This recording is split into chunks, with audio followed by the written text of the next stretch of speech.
Qui se souvient de... Bonjour à tous et bienvenue sur Chronique Pop. Aujourd'hui, on se penche sur un animé manga que beaucoup d'entre vous m'ont demandé. Un animé qui parle de musique, d'amour et de coupe de cheveux plus ou moins douteuse. Un animé qui en France a la particularité d'avoir deux titres marquant deux publics et deux périodes. Alors, est-ce que j'ai aimé Embrasse-moi Lucille / Lucille Amour et Rock'n'Roll? Quelle en est mon analyse? Comment ça se termine? Et pourquoi c'est culte? Retour sur une histoire au scénario principal pouvant tenir sur un sashimi. C'est l'heure, ça va bientôt commencer. Écrit par la mangaka Kaoru Tada, Embrasse-moi Lucille ou Aishite Night, voire Aishite Naito en version originale, est un shoujo prépublié entre 1982 et 1984 dans le magazine Margaret. Avec sa trame narrative centrée sur la musique et la romance, le manga captive tant les lecteurs japonais qu'il est rapidement compilé en 7 volumes par la Shueisha. Enfin compilé rapidement au Japon, parce qu'en France, il faudra attendre les années 2010 pour le voir édité en manga de 4 tomes grâce à Tonkam. Concernant l'adaptation en animé, c'est bien entendu la Toei Animation qui est en coulisses. Leur expertise apportant une expérience dynamique et visuelle aux 42 épisodes de l'animé. Oui, le résultat est plutôt fluide, pour peu de recontextualiser et se souvenir que ce dessin animé à plus de 40 ans. Quoi qu'il en soit, Embrasse-moi Lucille sera diffusé au Japon entre 1983 et 1984 et arrivera en France sur la chaîne numéro 5 en 1988 dans l'émission Youpi, l'école est finie. Le tout avant d'être récupéré par le club Dorothée dès 1991 qui le rebaptisera Lucille, Amour et Rock'n'Roll. Bon, et alors, de quoi ça parle? Petit rappel pour ceux et celles qui préféraient s'exercer à la flûte à bec afin de remonter leur moyenne générale. D'après ce que je lis, tu t'appelles Lucille.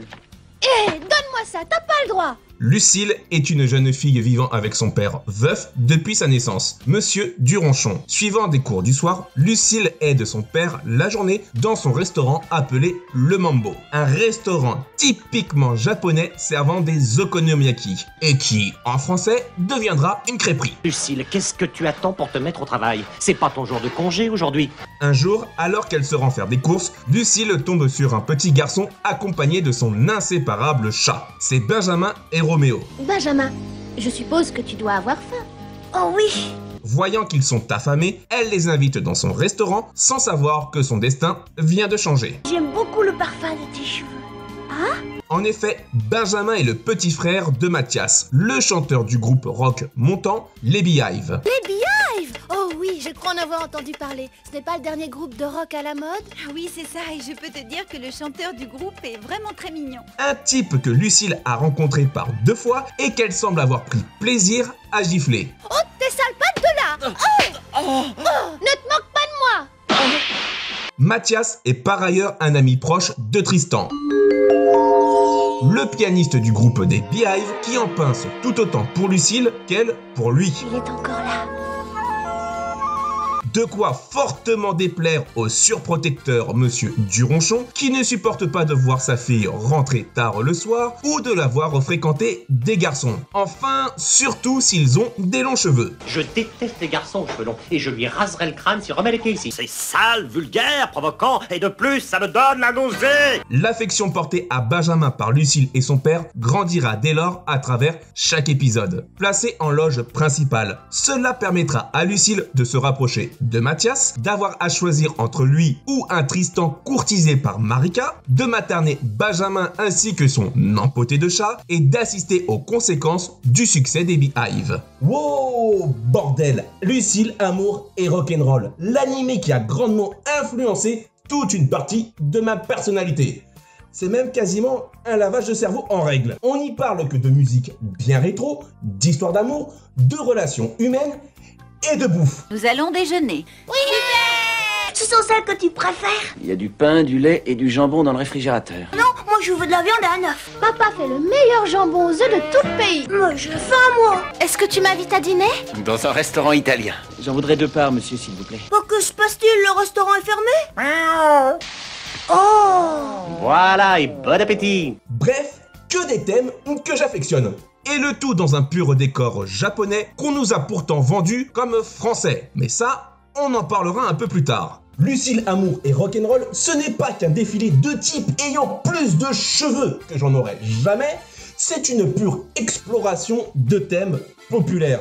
Amour, amitié, passion pour la musique, prise de responsabilité, voire sens du sacrifice. L'œuvre est si émotionnellement profonde qu'elle ridiculiserait bon nombre d'interprétations à The Voice. Entre les défis auxquels se confrontent les jeunes artistes, la pression sociale, la société patriarcale, les attentes familiales, les rivalités entre musiciens, il y a largement assez pour sortir 4 albums. Enfin, pour peu d'avoir un talent d'écriture autrement développé que celui de Jul. Tout est traité avec un humour souvent lourdingue. Confiance en soi, persévérance, panne d'inspiration ou encore l'importance du soutien des amis et de la famille. Oui, n'en déplaise à ses détracteurs, la richesse de cet animé est telle qu'on y trouve plus d'entraide désintéressée que chez certains artistes affiliés annuellement au Resto du Cœur. Mais bon, qu'on se le dise, si cette partie thématique est dans l'ensemble bien réussie, c'était loin d'être gagné. Parce que sérieux, qui s'est occupé du casting des personnages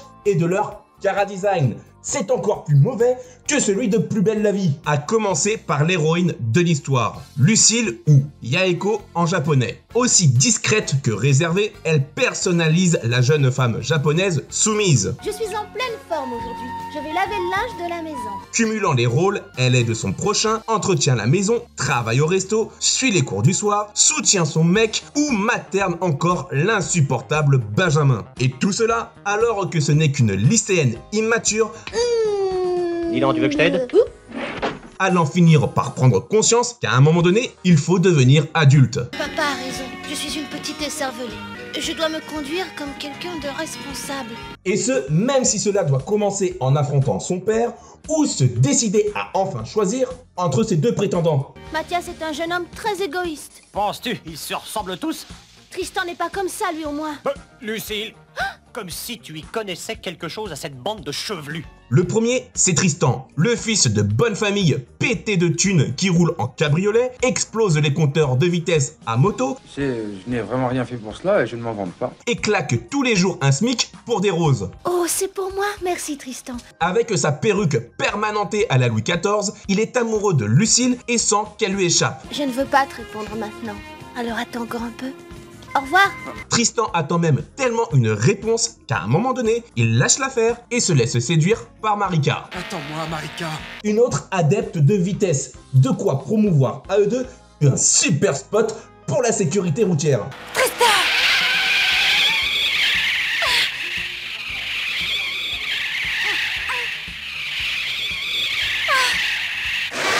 Pour ces freinages feu vert, 48 €, garantie 2 ans. Oh, tu t'es pas fait mal, Tristan. Je n'ai rien. J'aurais été prêt à me faire écraser par toi. Et de possiblement avoir un jour un enfant qu'il pourrait appeler Gotenks. Quant au second soupirant, c'est évidemment Mathias, en japonais Kato Go, une star locale qui cherche parfois à passer inaperçue. Mais pourquoi est-ce que tu as mis des lunettes de soleil? Au cas où on me reconnaîtrait.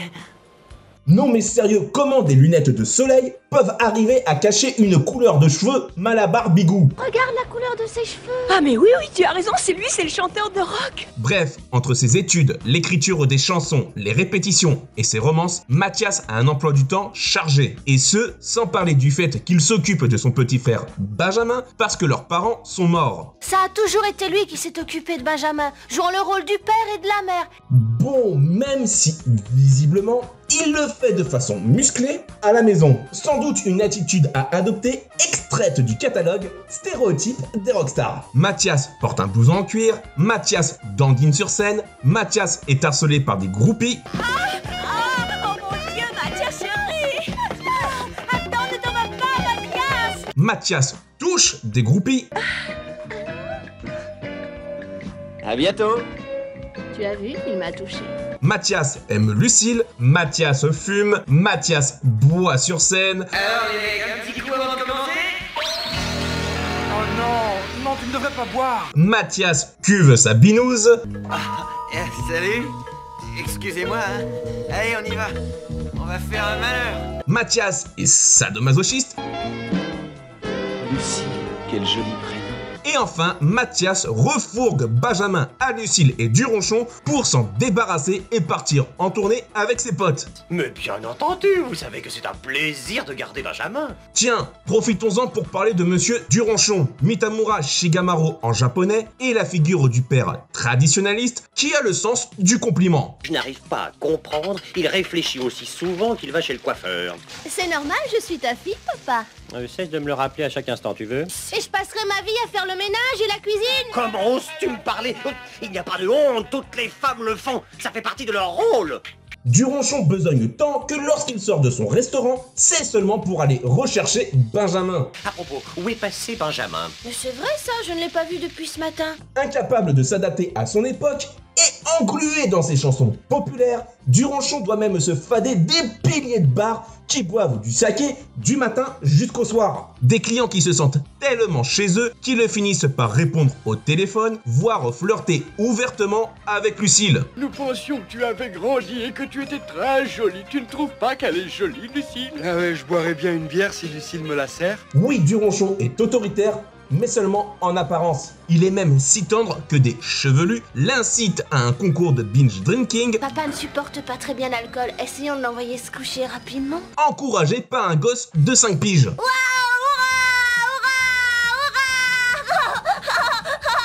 Bref, Duronchon, c'est le père dépassé par les événements et qui ne supporte pas de voir sa fille grandir. Il n'y a plus d'enfants, il n'y a plus de petites filles.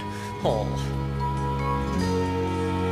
Celui qui rabâche tant les mêmes règles que cela en devient risible. Combien de fois je t'ai dit de ne pas accepter de cadeaux de n'importe qui? Rappelle-toi, Lucille, les voitures et les inconnus sont à éviter. On fera attention. Attention aux voitures et aux inconnus. Et encore la même ritournelle. Aimant et bienveillant, il ne veut pourtant que le bonheur de sa fille Lucille, une enfant qui, devenant adulte, lui rappelle qu'inévitablement, il se retrouvera bientôt seul.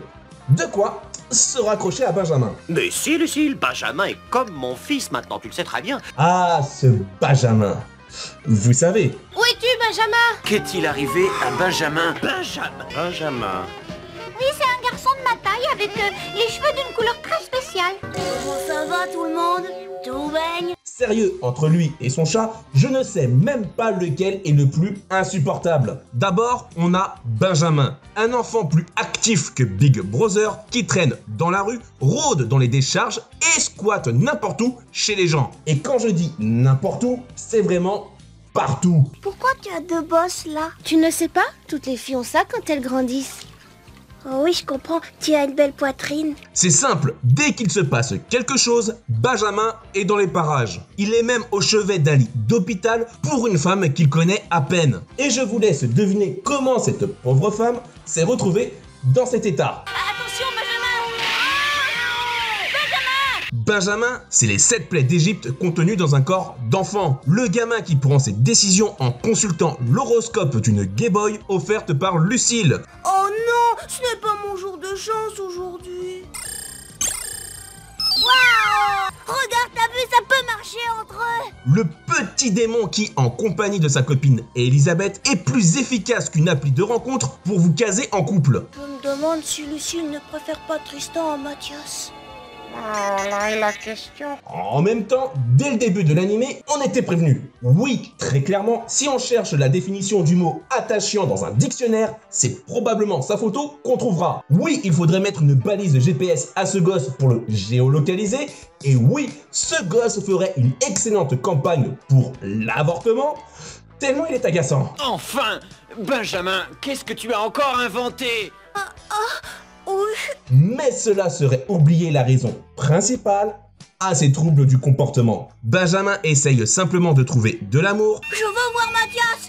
Je veux aller retrouver mon frère. de ne pas être laissé à l'abandon Ouais, comme d'habitude. et compense le manque affectif d'une mère présumée disparue. Vous l'avez abandonné il y a 5 ans sans remords.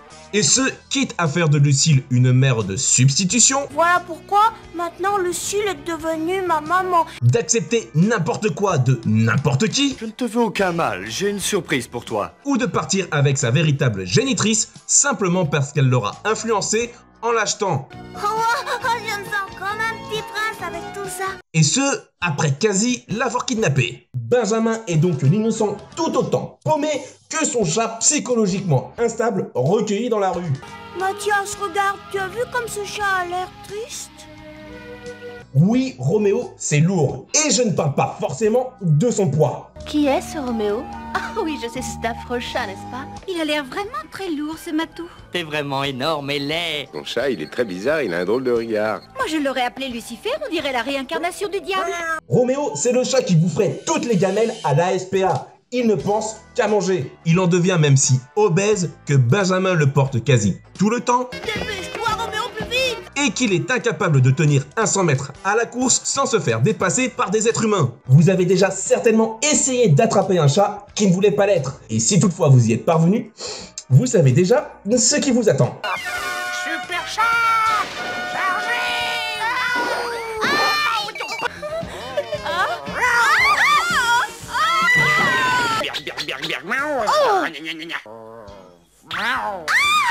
Roméo, c'est le chat au foutu caractère. Il est même si pervers qu'il s'adonne au voyeurisme, fantasme sur Lucille, qui est la seule femme à pouvoir l'approcher alors qu'il agresse toutes les autres.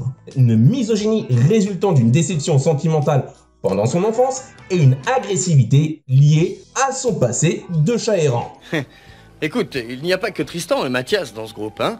Bref, on pourrait continuer encore longtemps avec les personnages secondaires, mais comme on est peu à s'intéresser au faire-valoir des leaders d'un groupe de rock, on dira simplement que Tony est à la guitare, Matt à la batterie et Steve à la basse. On ajoutera aussi qu'Elisabeth, la petite sœur de Marika, est amoureuse de Benjamin. Non, pas du tout, Benjamin n'est pas mon genre.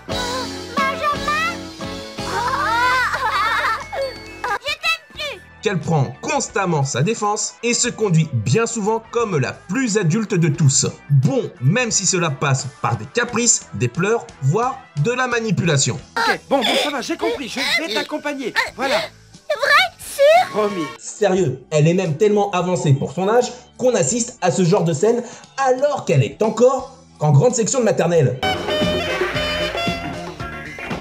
S'il vous plaît, attendez-moi là, je vais aller à l'hôtel toute seule.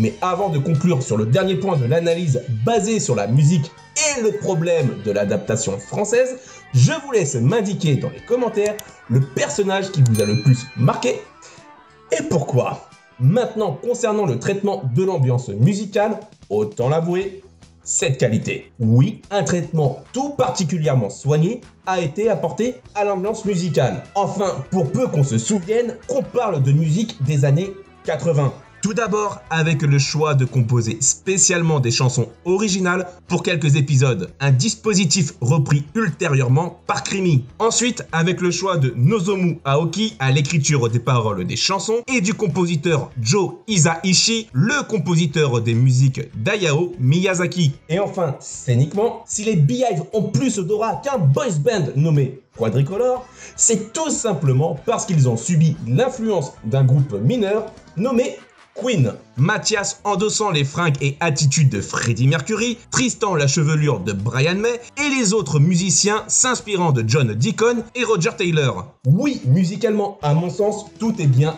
travaillé, que ce soit aussi dans le développement et l'évolution du groupe. On y voit l'ascension des Beehive, les enregistrements en studio, les premiers passages télé, les pannes d'inspiration, les tensions dans le groupe, les concerts à guichet fermé. Oh merci, mais franchement, nous sommes les premiers surpris. Les rivalités saines avec le groupe Kiss Relish, ainsi que le manager un peu trop soucieux de la crédibilité de son groupe de rock. Tu ne dois plus fréquenter Mathias. Oui, n'en déplaise, c'est même si bien réussi que des CD des chansons de l'animé se vendront dans de nombreux pays. D'ailleurs, même la France réussira l'exploit de ne pas totalement saccager la musique lors de son adaptation. Allez, on se fait un petit medley qui n'a rien à envier à la poésie de Weshden. Oh Lucille, Mathias va chanter. I love you, ces paroles. I love you sont des mots qui volent pour les chanteurs de rock and roll. Baby, dis c'est pour qui ce sourire. Baby, si c'est pour moi je le savais. Viens je t'emmène, on va faire un tour sur l'autoroute.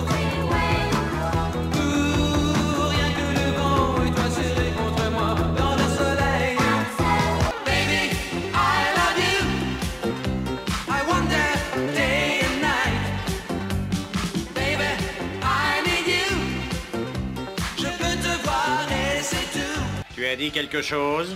Oui, je disais que cette musique m'a donné un mal de crâne épouvantable. Ça ne m'étonne pas, moi je ne suis pas fou. Le véritable problème de Lucille Amour et Rock'n'Roll, encore une fois, c'est son adaptation française. On côtoie même, possiblement, le pire de la francisation d'une œuvre japonaise. Tokyo est devenu Paris et on se torche allègrement avec toute notion de géographie. Qui ils sont? Ils sont étudiants à l'université de la Sorbonne.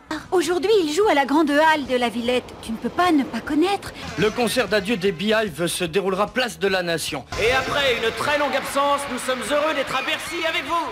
Bon, ok, on va être sympa, on va comprendre les motivations. Mais quitte à faire remplir Bercy par un groupe local, autant y aller à fond dans la logique. Parce que oui, sérieux, pour aller au Mont Fuji, il faut prendre la ligne 13 et descendre station Okinawa. Oh, regarde, Lucille, c'est le Mont Fuji. Regardez Embrasse-moi Lucille, c'est comme se perdre dans un labyrinthe d'incohérences scénaristiques. La version française torture la logique et gâche en quelques épisodes tout le potentiel. Par exemple, pourquoi dire que la mère de Benjamin revient de Paris? Notre capitale est tellement si grande qu'on a besoin d'un avion pour s'y déplacer. Et je serai heureuse de t'accueillir avec Lucille, si vous désirez venir à Paris. Et puis, même si je sais que le niveau scolaire de la France régresse au classement PISA, c'est quoi cet analphabète qui ne connaît même pas le nom de la ville où il habite? Paris, mais qu'est-ce que c'est Paris? Et pourtant, il semble avoir une sacrée opinion de sa population. Et Mathias a dit quelque chose de très triste. Il a dit que quand tu seras à Paris avec ta maman, eh bien tu deviendras un garçon parisien. Oh non, oh, c'est pas vrai. Qu'on se le dise, l'adaptation française omet toute référence au Japon. Ici, la moindre allusion à la culture japonaise trouve un équivalent. Ainsi, l'histoire doit certainement se passer dans le 13e arrondissement de Paris. Et je vous invite à revisiter tous vos cours de catéchisme. Vous, humble policier, comment osez-vous m'arrêter, moi, un humble marchand qui élève sa famille et ses enfants dans la pure tradition chrétienne? Cette fête de la Saint-Jean, je l'adore, c'est super.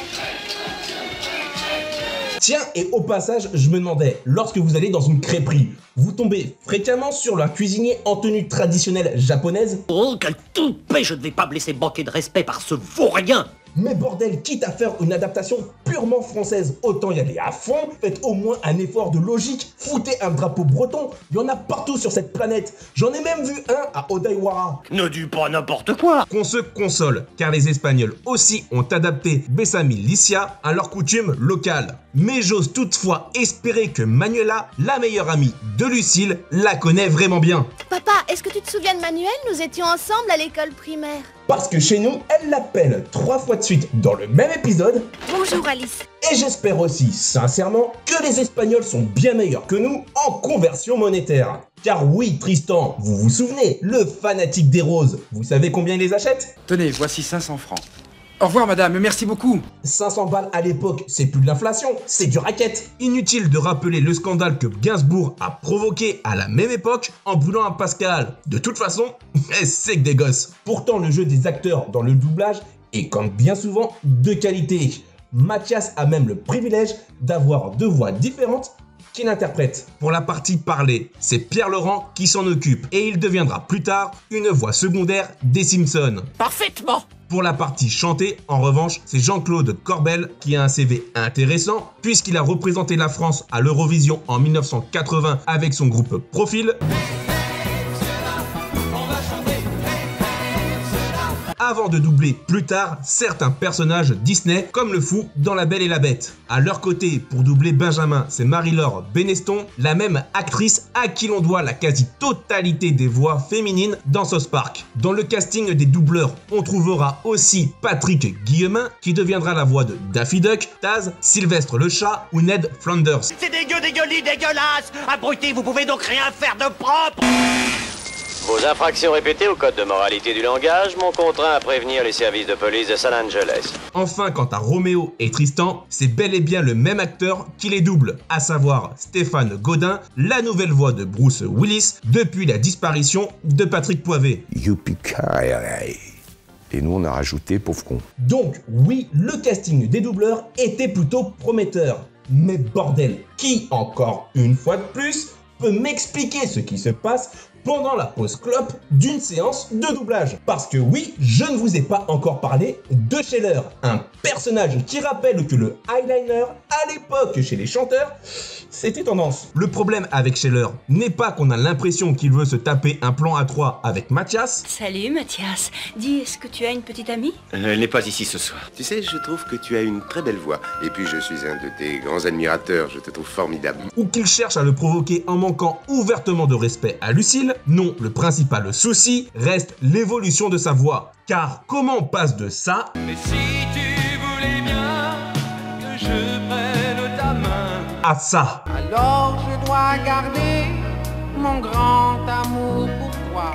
Sérieux, expliquez-moi la raison de cette nuit. Parce que personnellement, j'en arrive à croire qu'il a mâché du verre pilé ou qu'il ne s'est toujours pas remis de l'annonce de sa paternité. Un bébé de toi, mais c'est formidable, je t'aime. Et puis pour un chanteur de rock, on ne peut pas non plus dire que Mathias a l'oreille musicale. Il chante vraiment formidablement bien. Je crois qu'il a toutes ses chances. Bon, avant de savoir comment se termine Lucille, Amour et Rock'n'Roll, voici quelques anecdotes en vrac. Dans l'animé, les Beehive interprètent au total 9 chansons différentes et les Kiss Relish seulement 2. Jean-Claude Corbel, la voix chantée de Mathias, est aussi celui qui interprétera les génériques de Cosmo Cat ou encore il existe quelques différences entre le manga et l'animé. Ainsi, par exemple, Marika dans le manga est une lycéenne à qui Tristan donne des cours de clavier, alors que dans l'animé, elle est présentée comme étant la fille d'un client du père de Tristan. Lucille, Amour et Rock'n'Roll a eu droit à un générique alternatif diffusé au début des années 2000 sur la chaîne Manga. Ainsi, la chanson interprétée par Claude Lombard a été illustrée par un nouveau montage. La raison, le générique original aura été perdu pendant un temps. Il finira par être retrouvé et reprendre sa place officielle. Mais bon, quitte à écouter le générique, je vous conseille la version originale.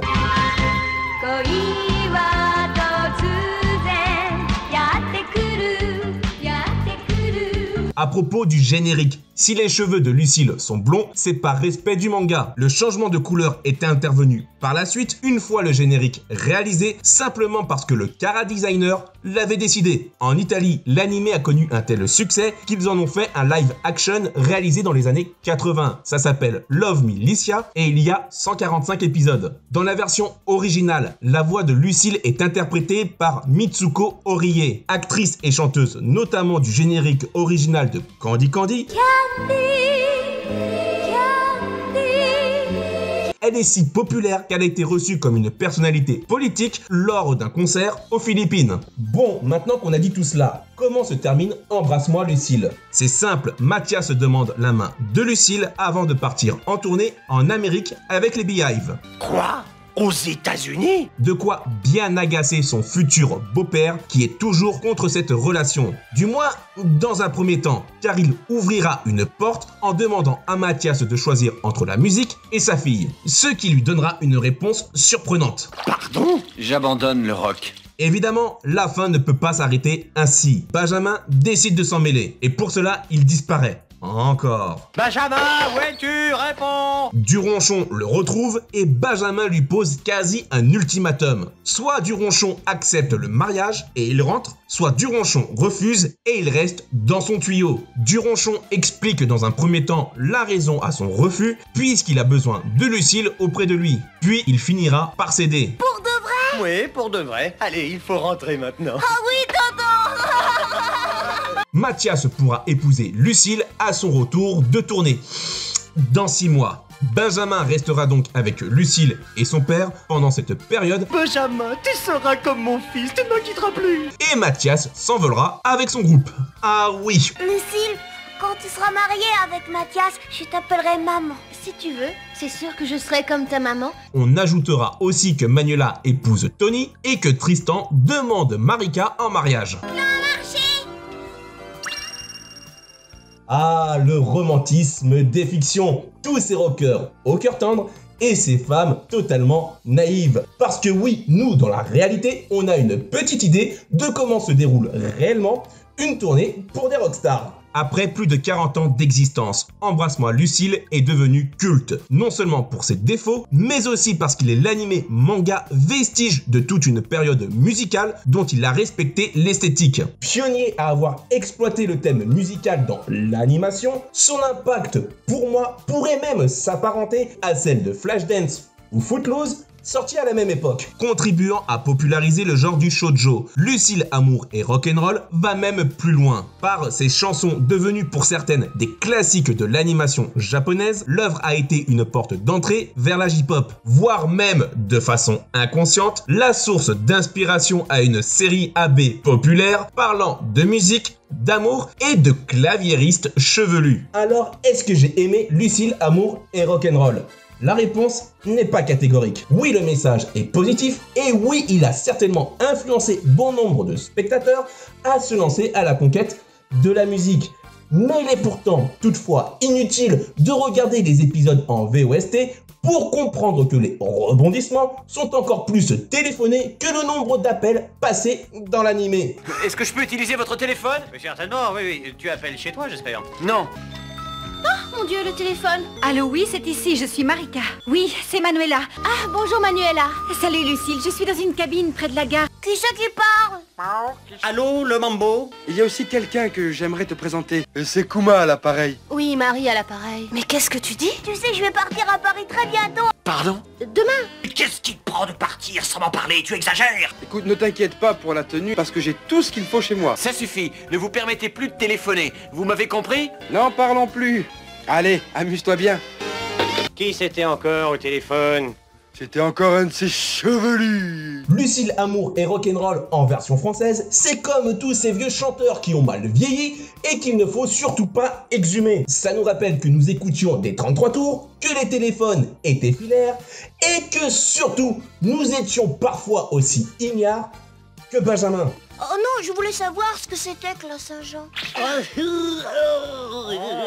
Bref, quoi qu'il en soit, merci à Sixplay d'avoir mis tous les épisodes en ligne. Et quant à nous, on se retrouve prochainement pour une autre review d'un animé qui réveillera de bons souvenirs.